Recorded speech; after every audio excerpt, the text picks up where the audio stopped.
should issue a strong statement which condemning this genocide. Oh Gaza, count all of us. Our solidarity is with your sacrifice and struggle. We want to join with your resistance very soon, inshallah. Long live Palestine. Long live Palestine. Monayem শরীফ ভাইকে এই পর্যায়ে বক্তব্য নিয়ে আসার জন্য অনুরোধ করছি চট্টগ্রাম বিশ্ববিদ্যালয়ের মেধাবী শিক্ষার্থী জান্নাতুল আদমকে। এই পর্যায়ে বক্তব্য রাখবেন চট্টগ্রাম বিশ্ববিদ্যালয়ের মেধাবী শিক্ষার্থী জান্নাতুল আদম।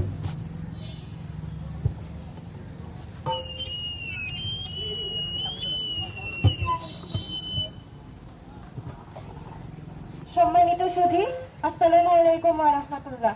আউযু বিল্লাহি মিনাশ শাইতানির রাজিম। বিসমিল্লাহির রহমানির রহিম। প্রিয় উপস্থিতি, আপনারা জানেন সে 1948 সাল থেকে প্যালেস্টাইনে জঙ্গি সংগঠন ইসরায়েলের তাণ্ডব এবং হত্যাযজ্ঞ চলে আসছে। ইসরায়েলকে আমি রাষ্ট্র নামে জঙ্গি সংগঠন বলতে এই কারণে, কারণ বাংলাদেশ এখন পর্যন্ত ইসরায়েলকে রাষ্ট্র হিসেবে স্বীকৃতি দেয়নি, দখলদার ইসরায়েলকে। ইনশাআল্লাহ বাংলাদেশ কখনো ইসরায়েলকে রাষ্ট্র হিসেবে স্বীকৃতি দিবেও না, কারণ ইসরায়েল কোনো রাষ্ট্র না, বরং তার একটা জঙ্গি সংগঠন। সম্মানিত উপস্থিতি, আমরা সবাই পশ্চিমা লেখক নোয়াম চমস্কির নাম জানি।